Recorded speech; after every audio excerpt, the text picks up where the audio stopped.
ಇಳಕಲ್ ನಗರದ ಹುಚ್ಚನೂರು ರಸ್ತೆಯ solar plantation ಬಳಿಯ ತಿಪ್ಪಣ್ಣ ಗೋನಾಳ್ ಇವರ ಹೊಲದಲ್ಲಿ ಒಂದು ಶೆಡ್ಡೊಂದಕ್ಕೆ ಯಾರೋ ದುಷ್ಕರ್ಮಿಗಳು ರಾತ್ರಿ 9 ಗಂಟೆ ಸುಮಾರಿಗೆ ಬೆಂಕಿ ಹಚ್ಚಿ ಪರಾರಿಯಾಗಿದ್ದಾರೆ.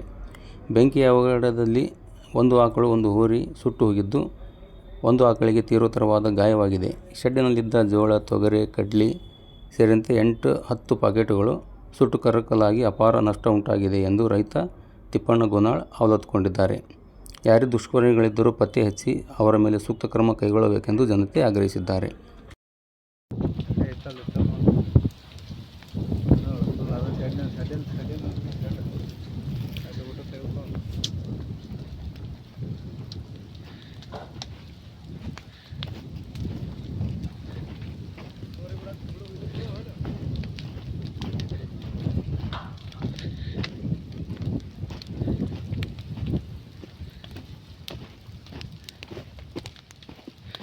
ಆಕಳ ಜಗ್ಗ ಮಾಡೋದನ ಶಾಣಪ್ಪ, ಆಕಳ ಜಗ್ಗ ಮಾಡೋದನ ಒಣಗಿ ಹೋತು ಅದು.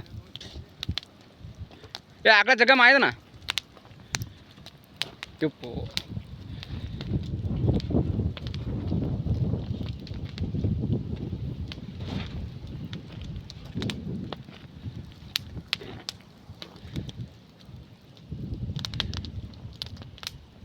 ಶಾಣಪ್ಪ